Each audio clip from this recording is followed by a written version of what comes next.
Esta conferencia esta vez va a ser hecha por la familia Chávez Corominas, muy significativo además que sea la familia sindónica la que lo va a hacer. Y les voy a presentar a cada uno de ellos.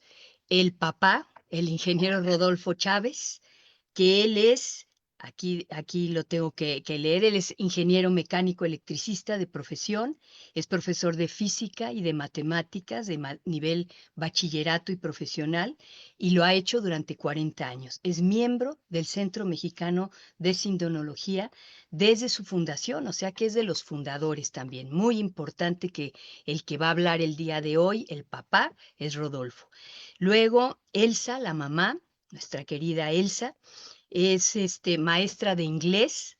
Ella tiene diplomados en teología, por supuesto, y tiene estudios sindónicos también. Una persona también muy comprometida. Y por supuesto, tenemos también a Rodolfo Luis. Él es su hijo, es licenciado en psicología, tiene también diplomados en filosofía y ha hecho estudios también de sindonología. Entonces, como podrán ver, es una familia muy entregada a nuestro Señor, una familia que le gusta mucho todo lo que es la sindonología. Entonces les damos la bienvenida a ellos y les dejo en este momento ya los micrófonos a ellos.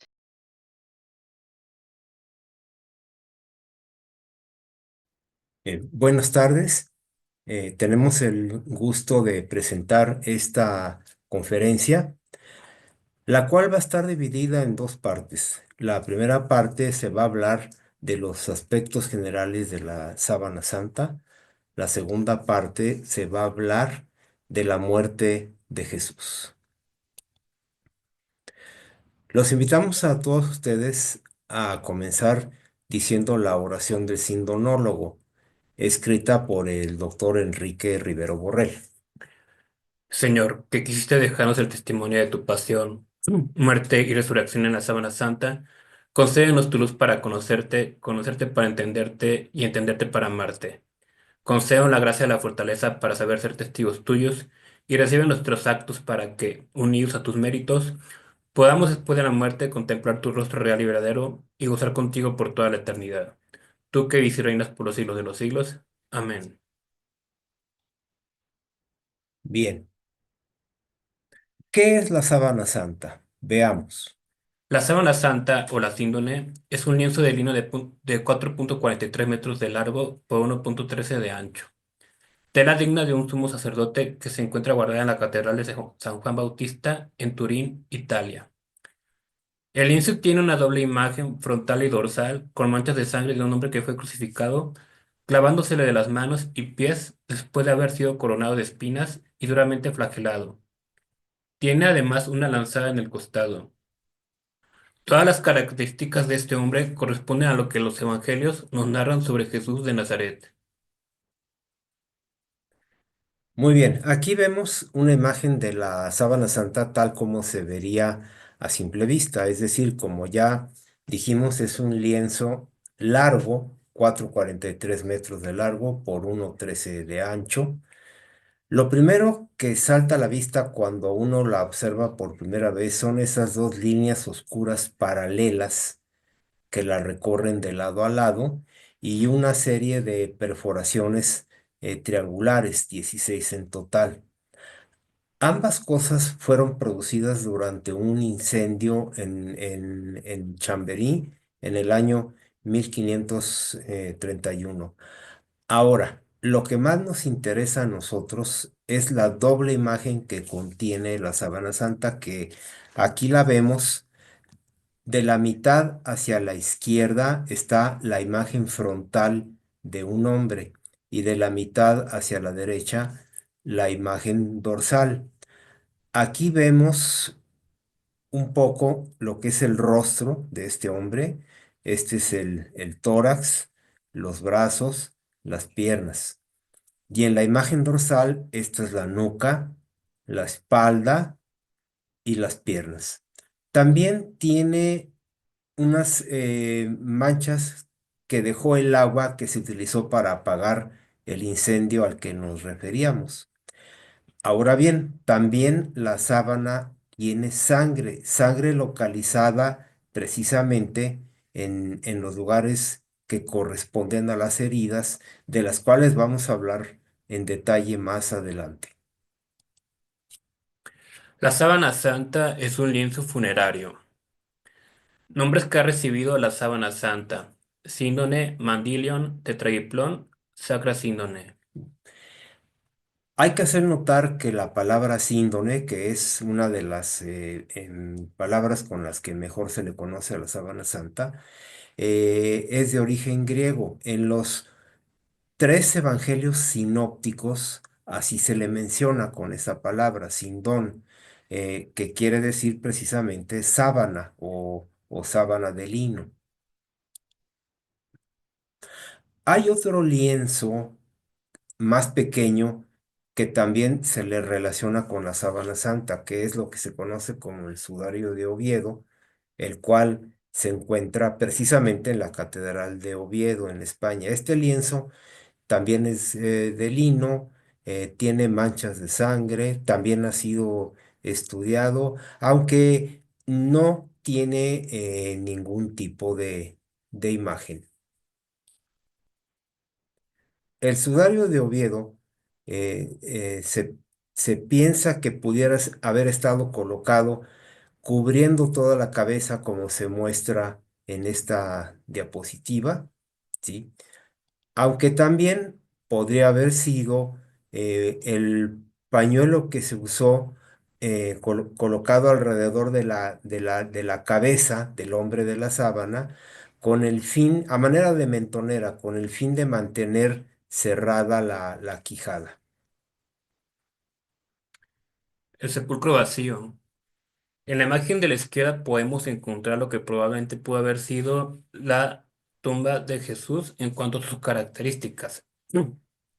Es decir, una tumba en forma de cueva, era una cueva, tenía una puerta de piedra circular y con una arquitectura. En la imagen de la derecha podemos encontrar la arquitectura interna. Había dos cámaras. En la primera cámara se preparaba el cuerpo y en la segunda se depositaba.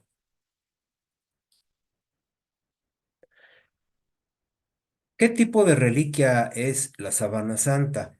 Como bien sabemos, pues la sábana santa es una reliquia, de hecho, la reliquia más importante de la cristiandad. Para poder ver a qué tipo de reliquia corresponde, veamos cuáles son los distintos tipos de reliquias que hay. Clasificación de las reliquias y grados. Reliquias de primer grado. Son partes del cuerpo de un santo: hueso, sangre, piel, etcétera, o el cuerpo completo incorrupto.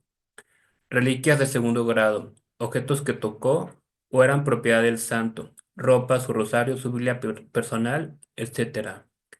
Y reliquias de tercer grado: aquellos objetos tocados con una reliquia de primer grado. Entonces, de acuerdo con esta clasificación, la sábana santa sería una reliquia de primer grado, puesto que contiene sangre, en este caso, la sangre de Cristo. También podría ser catalogada al mismo tiempo como reliquia de segundo grado, puesto que tocó el cuerpo, en este caso, de Cristo. Bueno, en esta diapositiva podemos encontrar, explicar, mejor dicho, una ampliación de la sábana santa, dado que es un tejido en forma de espina de pescado.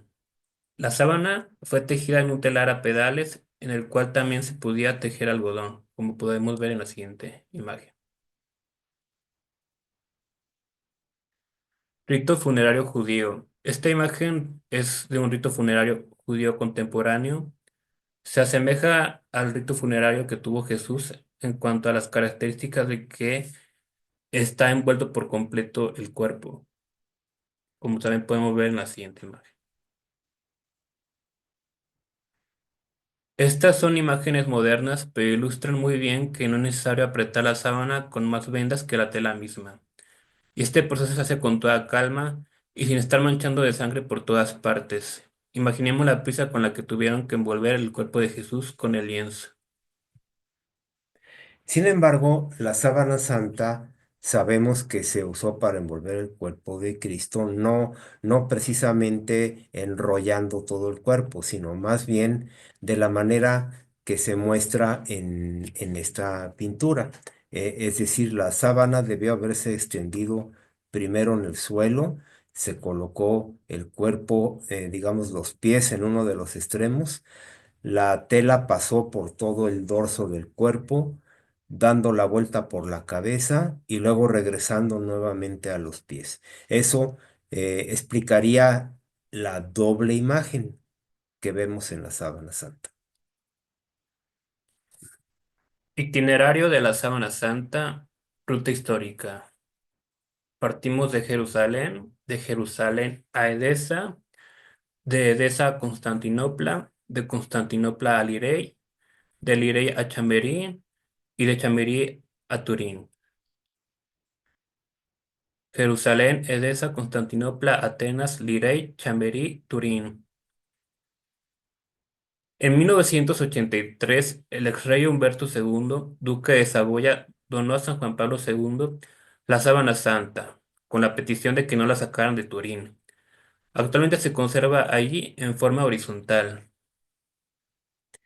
Sí, hay que hacer notar que la sábana santa, a partir del momento que estuvo en Lirey, en Francia, pasó a ser propiedad de la familia de Saboya y continuó siéndolo hasta fecha relativamente reciente, hasta 1983.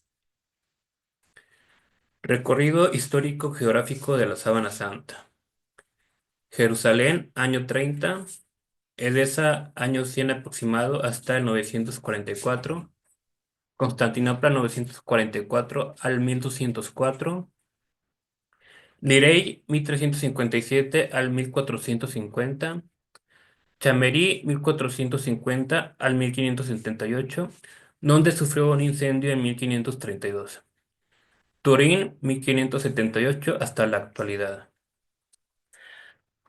Aquí podemos ver un detalle entre el año 1204 y el año 1357 hay un hueco de un siglo y medio aproximadamente, un siglo y medio que no se sabe en lo absoluto dónde estuvo la Sábana Santa. En el año 1204, la sábana que estaba todavía en Constantinopla, pero la sábana, junto con otras reliquias, fue robada durante la llamada Cuarta Cruzada. Y no fue hasta el año 1357 cuando se vuelve a saber de ella, ya en Francia, en la ciudad de Lille. En esta imagen podemos explicar cómo fue que se formaron las quemaduras en la sábana santa. La sábana santa estaba doblada en 48 pliegos en una urna de plata donde le cayó una gota fundida de plata, originando estos huecos triangulares en la sábana santa.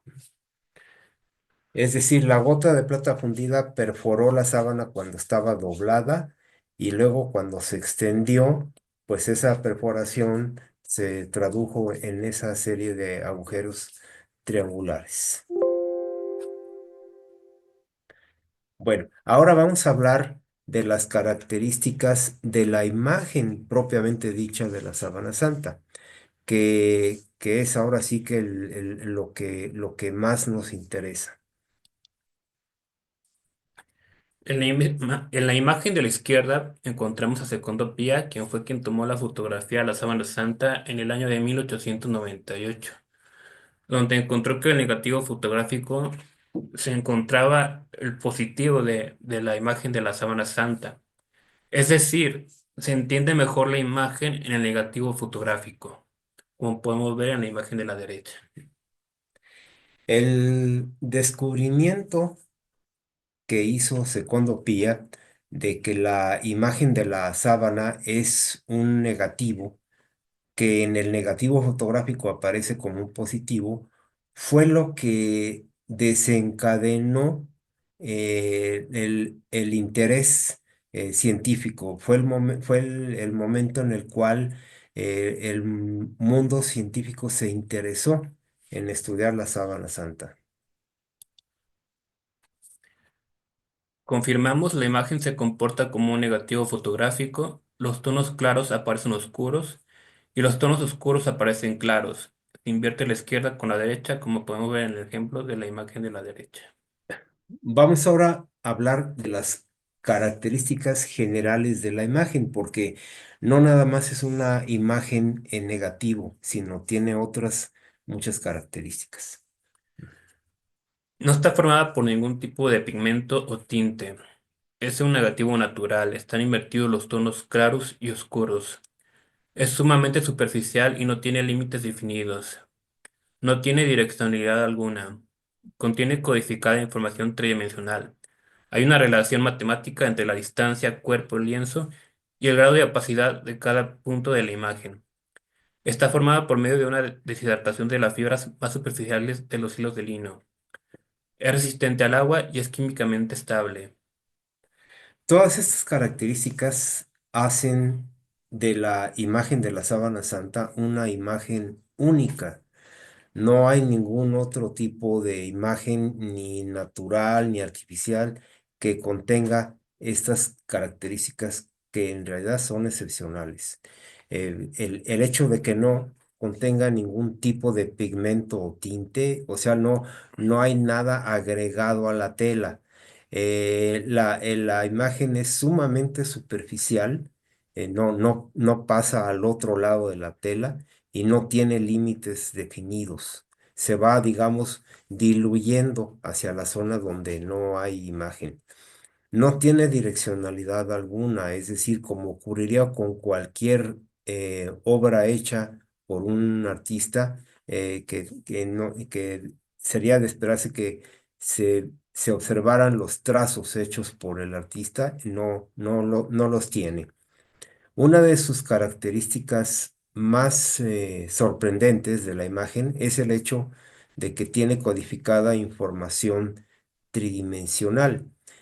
Esa característica fue descubierta en 1976 por los físicos Jumper y Jackson, físicos de la Fuerza Aérea de los Estados Unidos, utilizando un aparato analizador de imágenes que se conoce como BP8, acoplado a una computadora.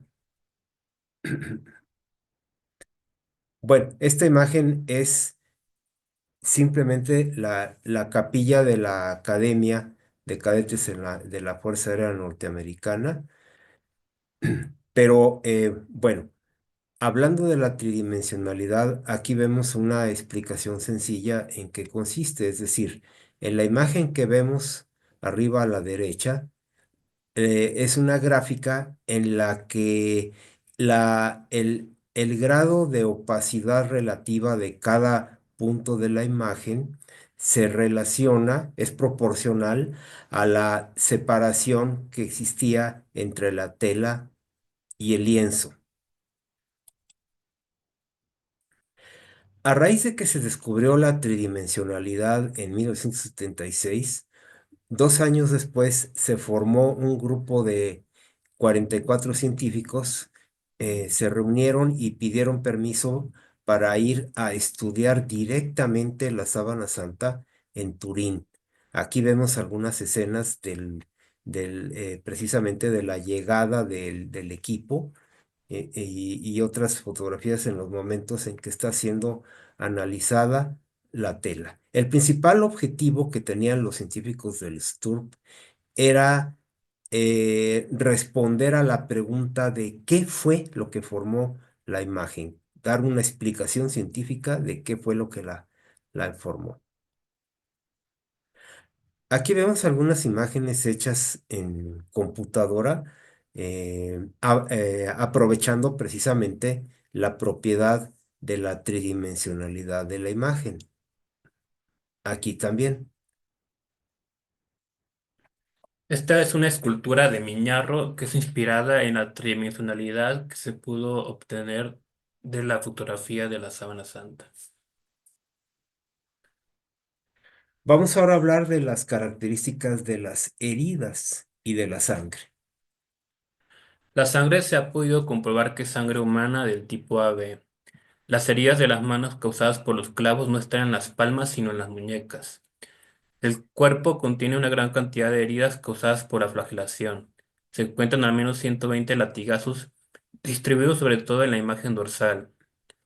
La sangre que emanó de la herida del costado es sangre en la cual el paquete celular está separado del plasma, lo cual no ocurre en las heridas de las manos y pies, ni de la cabeza ni de la flagelación, lo cual indica que la sangre del costado salió ya estando muerto.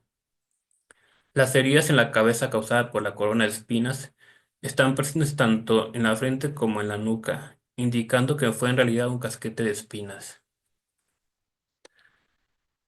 Vamos a hablar ahora con un poco de más detalle acerca de cada una de estas heridas. Hablemos primero de la herida en las manos. Bueno, en este caso, en la mano izquierda. La herida en la mano, como podemos ver, no está en la palma como toda la tradición pictórica siempre ha puesto, sino que la herida está en la muñeca. ¿Sí? Eh, ya desde los primeros tiempos en que los científicos estudiaron la sábana santa, había llamado mucho la atención estos detalles a los médicos forenses, en especial a un médico francés llamado Pierre Barbet. Él, él demostró que el clavo penetró en un pequeño hueco formado entre los huesecillos del carpo, o sea, de la muñeca, un hueco que se le conoce como el espacio libre de Destot. Y él mismo demostró que si el clavo hubiera estado en la palma en vez de la muñeca, la mano se hubiera desgarrado, la mano no hubiera soportado el peso del cuerpo. Bien, ahora esta es la imagen frontal y vamos ahora a analizar la herida en el costado. Recordemos que San Juan en su evangelio narra que Jesús, cuando ya estaba muerto, llegó un soldado romano y le clavó su lanza en el costado. Y dice San Juan, salió sangre y agua. Entonces, aquí vemos esa herida. La herida propiamente dicha es esta especie de óvalo que vemos aquí, es la herida. Y todo lo que se ve hacia abajo es el escurrimiento de sangre, que además podemos ver que esa sangre está discontinua. Eso quiere decir que es sangre en la que el paquete celular estaba separado del plasma, lo cual quiere decir que es sangre que salió ya estando muerto. En eso se distingue esta herida de las demás heridas que hay en la misma sábana. En la imagen dorsal, esta es la espalda, ¿verdad? A la altura de la cintura hay un escurrimiento de sangre que proviene de la misma herida del costado, porque también es sangre en la que está separada el plasma del paquete celular. Eh, esta sangre de la cintura debió haber salido cuando el cuerpo fue bajado de la cruz y puesto en posición horizontal. En ese momento debió haber habido un segundo brote de sangre del costado. Bien, aquí vemos gráficamente cómo penetró la lanza. La lanza penetró entre la quinta y sexta costillas y debido a que se conocen cómo eran las lanzas romanas, cuál era su longitud y su anchura, se puede saber que la lanza penetró hasta la aurícula derecha del corazón, provocando que se reventara tanto el pericardio, la envoltura que envuelve el corazón, se reventara el pericardio como la aurícula derecha. Y eso explica por qué dice San Juan que salió sangre y agua. El agua es el líquido pericárdico que salió violentamente y la sangre, pues es la sangre propiamente dicha que estaba acumulada en la aurícula derecha. Bien, vamos ahora a hablar de los pies. Esta es la imagen dorsal. y nos vamos a ubicar en la parte más baja de la imagen dorsal, en los pies. Lo primero que podemos observar es que se ve la planta del pie derecho, se ve completa la planta del pie derecho, mientras que el del pie izquierdo solamente se ve el talón. ¿A qué se debe eso? Bueno, cuando Jesús estaba todavía clavado en la cruz, para poderle clavar el pie derecho, forzaron el pie de tal manera que la planta quedara en posición vertical y así poderlo clavar mejor. En cambio, el pie izquierdo lo dejaron en la posición, digamos, natural, por eso nada más se observa el talón.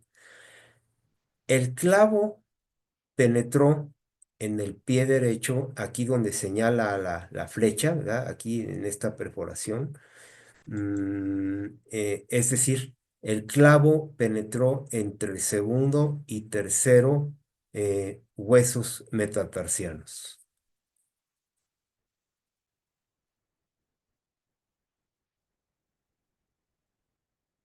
Bien, ahora vamos a hablar de las heridas de la flagelación. En la imagen dorsal, que es la que tenemos aquí a la derecha, a simple vista se ven una gran cantidad de heridas pequeñas. Se han contado más de 125 producidas precisamente por la flagelación. Las heridas son pequeñas y están por parejas. Aquí tenemos una amplificación de dos de esas muchas heridas que hay. Y, y esa manera de que se presentan las heridas corresponde con lo que los arqueólogos han podido determinar de cómo era el flagrum, el instrumento con el cual los romanos aplicaban la flagelación. El flagrum estaba formado por un mango de madera, como vemos aquí, del cual salían correas de cuero. Y en la punta de cada correa había dos pequeñas esferitas de plomo, de tal manera que al dar el golpe, esas dos esferitas se enterraban profundamente en la piel.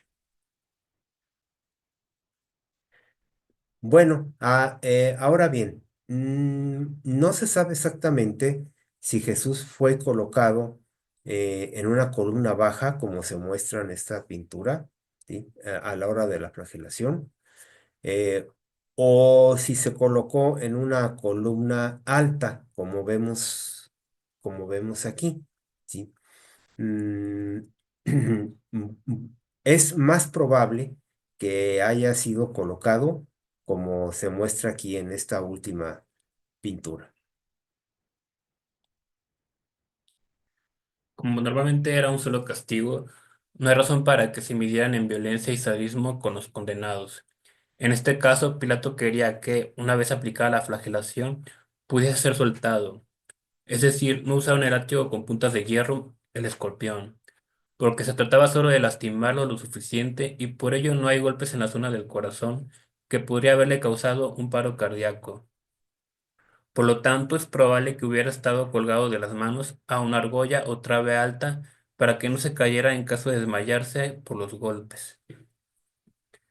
Sí, hay que recordar que de acuerdo a lo que nos dicen los evangelios, Pilato, a la hora que mandó aplicar la flagelación, eh, no quería que se muriera con ese castigo, quería que fuera un castigo relativamente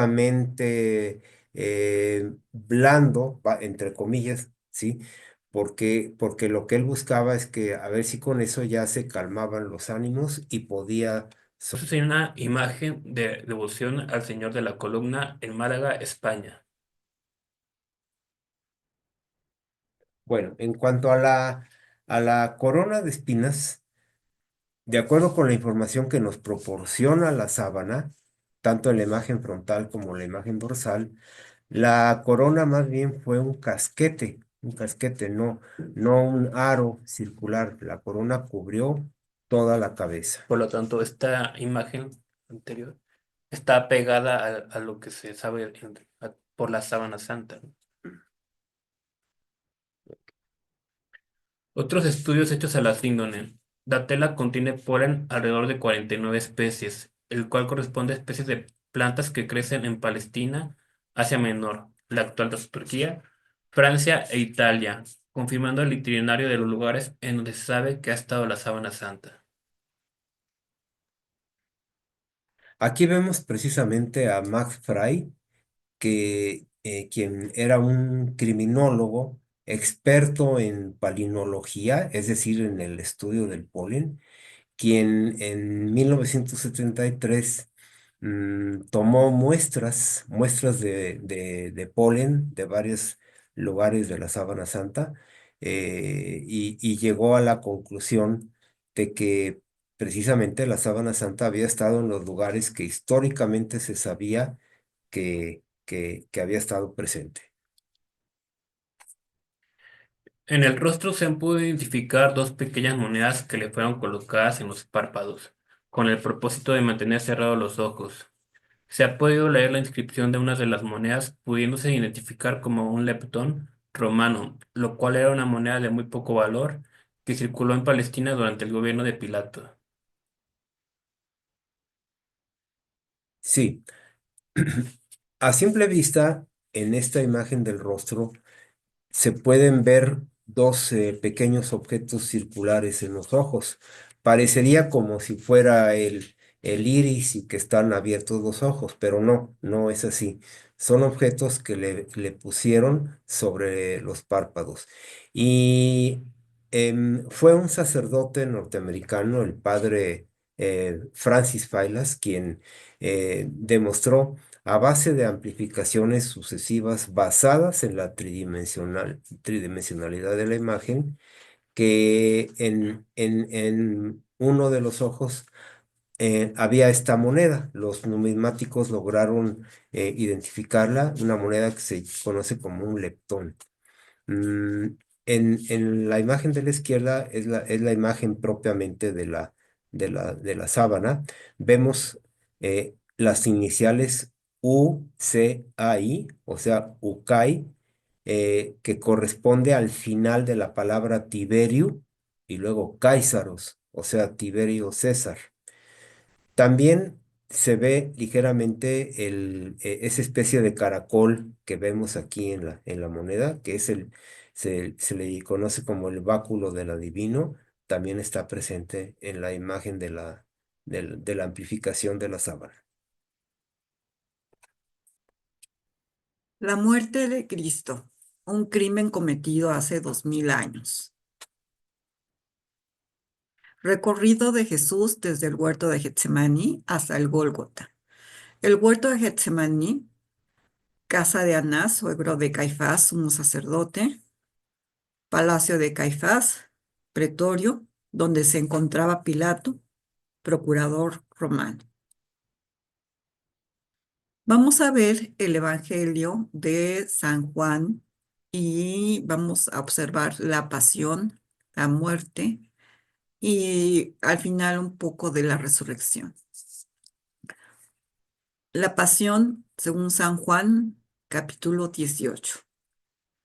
Judas, pues, llega allí con la corte y los guardias enviados por los sumos sacerdotes fariseos con linternas, antorchas y armas. Esto sucede en el huerto de Getsemaní. Jesús, que sabía todo lo que iba a suceder, se adelanta y le pregunta: ¿a quién buscáis? Le contestaron: a Jesús el Nazareno. Díceles: yo soy. Judas, el que le entregaba, estaba también con ellos. Entonces la corte, el tribuno, los guardias de los judíos prendieron a Jesús, le ataron y le llevaron primero a casa de Anás, pues era el suegro de Caifás, el sumo sacerdote de aquel año. Caifás era el que le aconsejó a los judíos que convenía que muriera un solo hombre por el pueblo. Según a Jesús, seguían a Jesús Simón Pedro y otros discípulos. Este discípulo era conocido del sumo sacerdote y entró con Jesús en el atrio del sumo sacerdote. Apenas dijo esto, uno de los guardias que allí estaba, dio una bofetada a Jesús diciendo, ¿así contestas al sumo sacerdote? Le habían hecho ahí varias preguntas. Jesús casi en todas permaneció en silencio, pero cuando contestó, no le dieron una bofetada, le dieron un bastonazo. Jesús le respondió, si he hablado mal, declara lo que está mal, pero si he hablado bien, ¿por qué me pegas? Anás entonces le envió atado al sumo sacerdote Caifás. De la casa de Caifás llevan a Jesús al pretorio. Era de madrugada. Ellos no entraron en el pretorio para no contaminarse y poder así comer la Pascua. Salió entonces Pilato fuera hacia ellos y dijo, ¿qué acusación traéis contra este hombre? Ellos le respondieron, si ese hombre no fuera un malhechor, no te lo hubiéramos entregado. Pilato replicó, tomad de vosotros y juzgadle según vuestra ley. Los judíos replicaron, nosotros no podemos dar muerte a nadie. Entonces Pilato le dijo, luego, ¿tú eres rey? Respondió Jesús, sí, como dices, soy rey. Yo para esto he nacido y para esto he venido al mundo para dar testimonio de la verdad. Todo el que es de la verdad escucha mi voz. Juan capítulo 19. Salió entonces Jesús fuera llevando la corona de espinas, el manto de púrpura. Díceles Pilato, aquí tenéis al hombre. Entonces ya lo habían flagelado a Jesús y entonces en son de burla los soldados romanos le pusieron una corona de espinas y el manto de púrpura. Cuando lo vieron los sumos sacerdotes y los guardias gritaron, crucificadlo, crucificadlo. Les dice Pilato, tomadle vosotros y crucificadle, porque yo ningún delito encuentro en él. Los judíos replicaron, nosotros tenemos una ley y según esa ley debe morir, porque se tiene por hijo de Dios, lo cual eso les tenía muy sin cuidado a los romanos, porque ellos no creían en ese Dios. Desde entonces Pilato trataba de librarle, pero los judíos gritaron, si sueltas a ese, no eres amigo del César. Todo aquel que se hace rey se enfrenta al César. Al oír Pilato estas palabras, hizo salir a Jesús y se sentó en el tribunal en el lugar llamado enlazado, en hebreo Gabatá. Era el día de la preparación de la Pascua, hacia la hora sexta, dice Pilato a los judíos, aquí tenéis a vuestro rey. Ellos gritaron, fuera, fuera, crucificadle. Y les dice Pilato, a vuestro rey voy a crucificar. Replicaron los sumos sacerdotes, no tenemos más rey que el César. La crucifixión. Tomaron pues a Jesús y él, cargando con su cruz, salió hacia el lugar llamado Calvario, que en hebreo se llama Gólgota. En realidad no era total la cruz, era el palo horizontal, que era el patíbulo, que aproximadamente eran de 50 kilos o un poco más. Y allí crucificaron y con él a otros dos, uno a cada lado, y Jesús en medio. Pilato redactó también una inscripción y la puso sobre la cruz. Lo escrito era, Jesús el Nazareno, el rey de los judíos. Esta inscripción la leyeron muchos judíos porque el lugar donde había sido crucificado Jesús estaba cerca de la ciudad y estaba escrita en hebreo, latín y griego. Los sumos sacerdotes de los judíos dijeron a Pilato, no escribas el rey de los judíos, sino este ha dicho, yo soy el rey de los judíos. Pilato respondió, lo que he escrito, lo he escrito. Jesús y su madre. Junto a la cruz de Jesús estaban su madre y la hermana de su madre, María, mujer de Cleofás, y María Magdalena. Jesús, viendo a su madre y junto a ella al discípulo a quien amaba, dice a su madre, mujer, ahí tienes a tu hijo. Luego dice al discípulo, ahí tienes a tu madre. Y desde aquella hora el discípulo la acogió en su casa. Muerte de Jesús. Después de esto, sabiendo Jesús que ya todo estaba cumplido, para que se cumpliera la escritura, dice, tengo sed. Allí había una vasija llena de vinagre. Sujetaron a una rama de hisopo, una esponja empapada en vinagre, y se la acercaron a la boca. Cuando tomó Jesús el vinagre, dijo, todo está cumplido, e inclinando la cabeza, entregó el espíritu. La lanzada. Los judíos, como era el día de la preparación para que no quedasen los cuerpos en la cruz en el sábado, porque aquel sábado era muy solemne, rogaron a Pilato que les quebraran las piernas y los retiraran. Fueron pues los soldados y quebraron las piernas del primero y del otro crucificado con él. Pero al llegar a Jesús, como lo vieron ya muerto, no le quebraron las piernas, sino que uno de los soldados le atravesó el costado con una lanza y al instante salió sangre y agua. La sepultura. Después de esto, José de Arimatea, que era discípulo de Jesús, aunque en secreto por miedo a los judíos, pidió a Pilato autorización para retirar el cuerpo de Jesús. Pilato se lo concedió. Fueron pues y retiraron su cuerpo. Fue también Nicodemo, aquel que anteriormente había ido a verle de noche, con una mezcla de mirra y aloe de unas 100 libras. Tomaron el cuerpo de Jesús y lo envolvieron en vendas con los aromas conforme a las costumbres judías de sepultar. En realidad no fueron vendas, fue una sábana de lino y no le pusieron aromas. En ese momento todo lo tenían que hacer rápido, no les dio tiempo de ganar. En el lugar de donde habían sido crucificados había un huerto y en el huerto un sepulcro nuevo en el que nadie todavía había sido depositado. Allí pues, porque era el día de la preparación de los judíos y el sepulcro estaba cerca, pusieron a Jesús. Cabe mencionar que José de Arimatea pidió el cuerpo de Jesús, donó la sábana y el sepulcro nuevo. Aspecto médico-forense.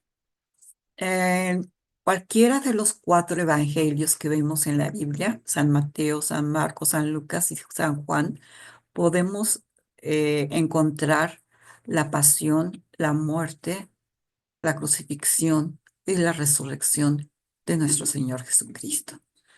Ahora nos vamos a enfocar a ver el aspecto forense. Muy bien, aquí en esta diapositiva vemos en la imagen de la izquierda el rostro del hombre de la sábana, tal como se ve a simple vista, y a la derecha lo vemos en negativo fotográfico. Vemos como la sangre, que son las manchas oscuras que aparecen en la imagen de la izquierda, en la derecha aparecen como manchas en blanco, ¿sí? Es la sangre propiamente dicha. Como ya explicamos anteriormente, la sangre cubre las heridas de la coronación, cubren toda la cabeza, indicando que era un casquete lo que se usó. Ahora, también en esta imagen, sobre todo en la imagen de la derecha, se puede notar que hay un golpe, una inflamación en la mejilla derecha y una desviación del cartílago nasal, ¿verdad? Es decir, está zafado el cartílago nasal. Eso fue provocado por un golpe que se le dio en la cara. Y bueno, también la barba se ve, digamos, dispareja, indicando que está mesada la barba. Aspecto médico forense de Jesús. La imagen revela en el rostro un golpe en el pómulo derecho. el cartílago de la nariz lastimada, barba mesada, sangre, un 3 invertido en la frente, un reguero de sangre en la frente, ceño fruncido por el dolor. Muy bien, aquí tenemos las dos imágenes de la sábana expresadas en forma separada. A la izquierda la imagen frontal, a la derecha la imagen dorsal, de la cual ya hemos hablado detalladamente toda la serie de lesiones que se pueden observar y de heridas en ambas imágenes. Causas de la muerte de Jesús.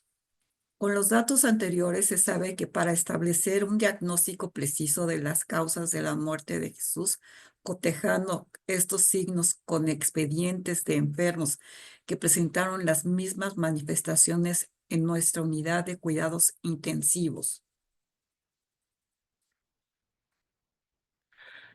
Acta de defunción de Jesús. Situándonos en la circunstancia hipotética de que se tuviera que emitir tal certificado de defunción referente al deceso de Jesús, consignaríamos con certidumbre científica los siguientes datos.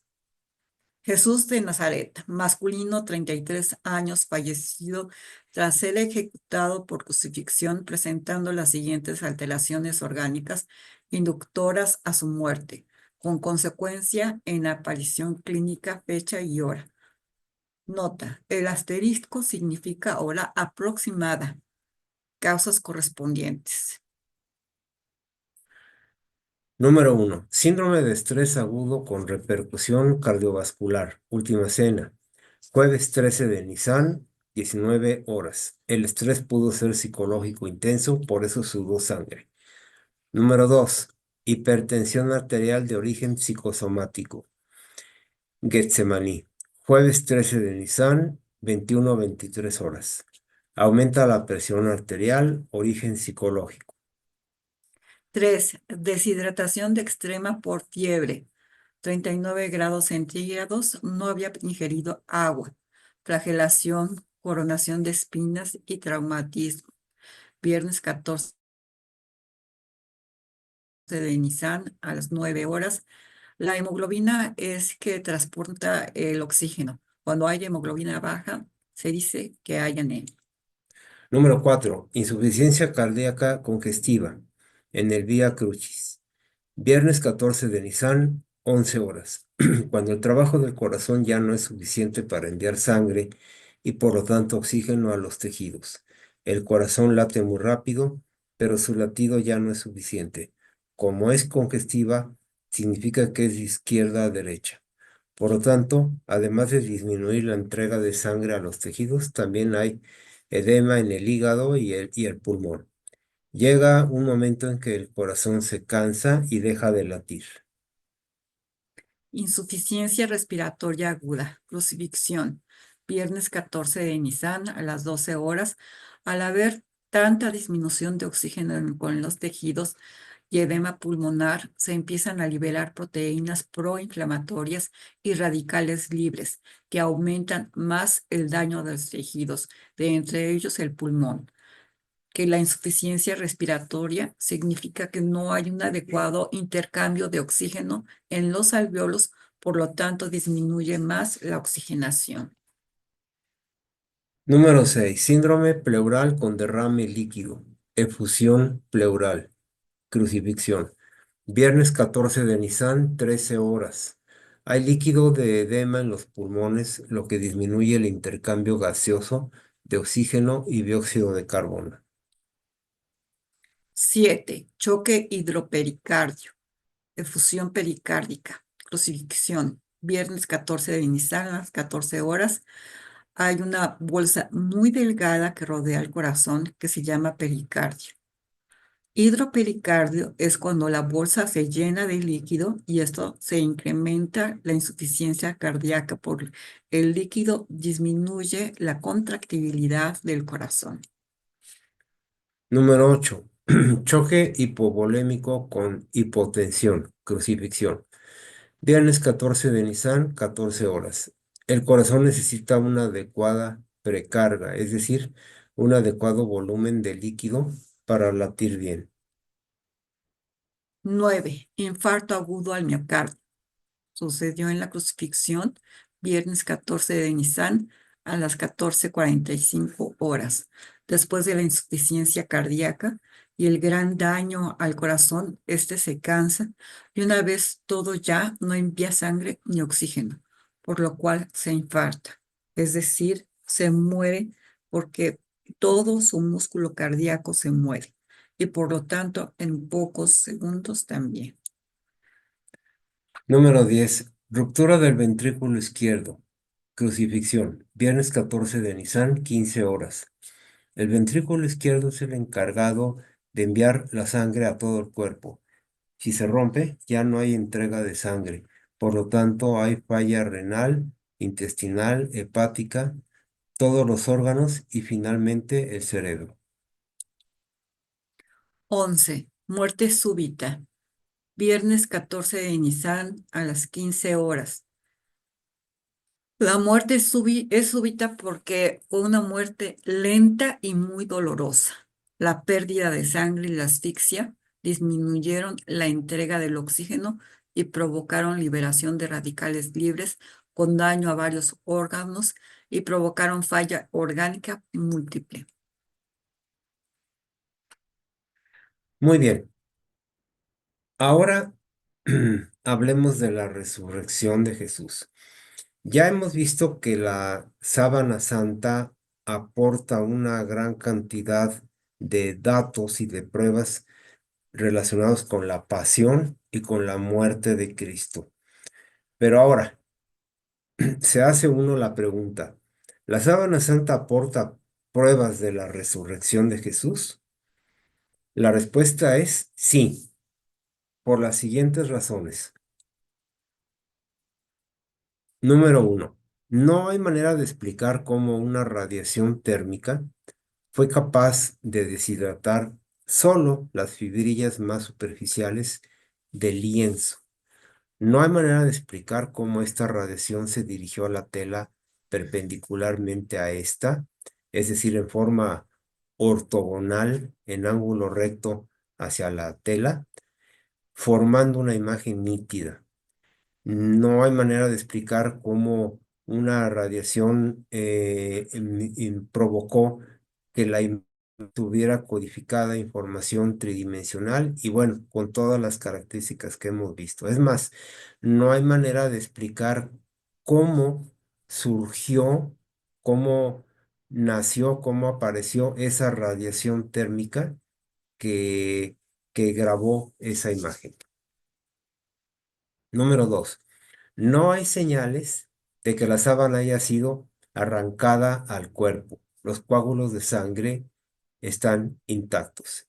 Es decir, si, por ejemplo, si el cuerpo hubiera sido robado y hubieran arrancado la sábana y lo hubieran dejado ahí tirada, los coágulos de sangre estarían barridos, estarían deformes, estarían deteriorados, cosa que no ocurre.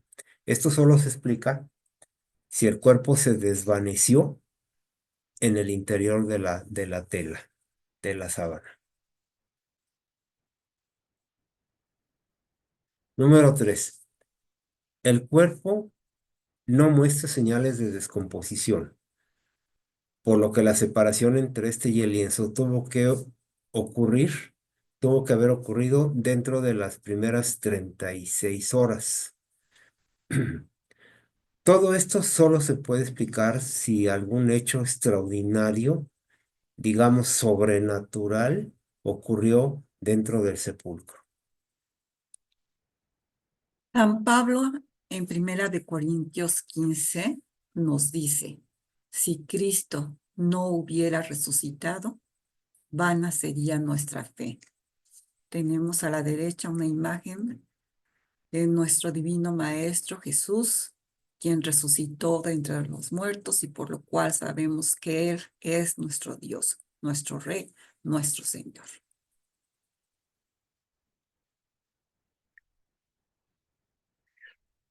Dice San Juan Pablo II en su encíclica Fides et Ratio, La fe y la razón son como las dos alas con las cuales el espíritu humano se eleva hacia la contemplación de la verdad. Dios ha puesto en el corazón del hombre el deseo de conocer la verdad y, en definitiva, de conocerle a Él para que, conociéndolo y amándolo, pueda alcanzar también la plena verdad sobre sí mismo. Gracias.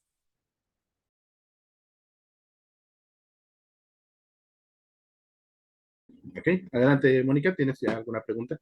Sí, bueno, yo quisiera, antes que nadie, perdón que diga antes que nadie, pero intervengo dándole las felicitaciones, ¿no? Una exposición muy clara, muy contundente con todo lo que nos dicen, ¿no?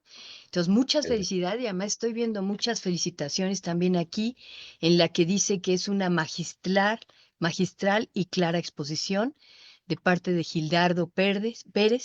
Muy buena exposición, felicidades de Maribel y Lalo, muchas felicidades de Enrique Galdeano, muchas felicidades de mi parte. Muchas Muchas gracias, gracias. muchas gracias. Sí, nos Muchas encantó gracias. muy bien. ¿Qué Sí. más, Héctor? ¿Qué más quiere decir? Si alguien aquí quiere levantar su mano, quiere decir algo, o nos vamos también con los comentarios de Facebook.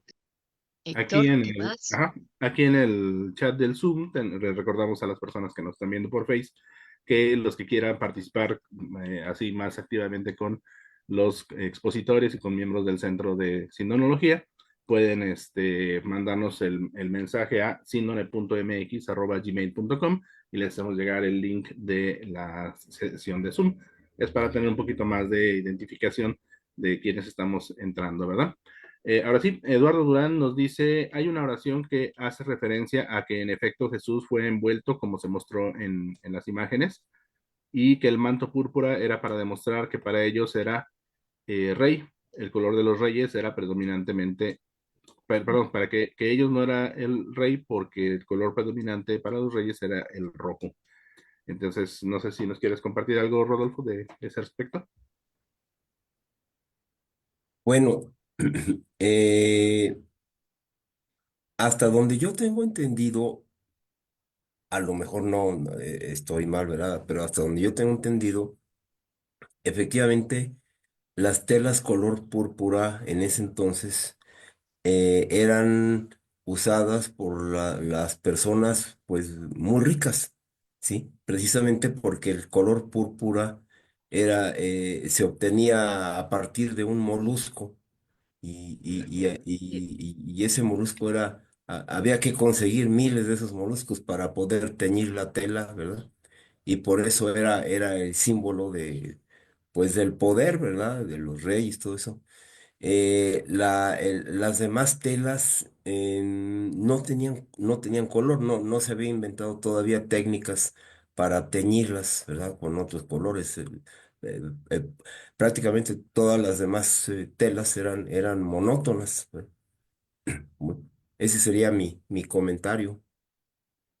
Mm, Muchas gracias, Rodolfo. Sí. Sí, recordemos que también este molusco, la famosa grana cochinilla, ¿verdad? Que es la Ah, que también aquí en México se usaba para teñir algunos mantos de la realeza, precisamente porque imagínense cuánto se le puede exprimir a un molusquito, ¿verdad? Salía una gotita de tinte, de colorante, entonces pues sí, era solamente las personas que se lo podían costear.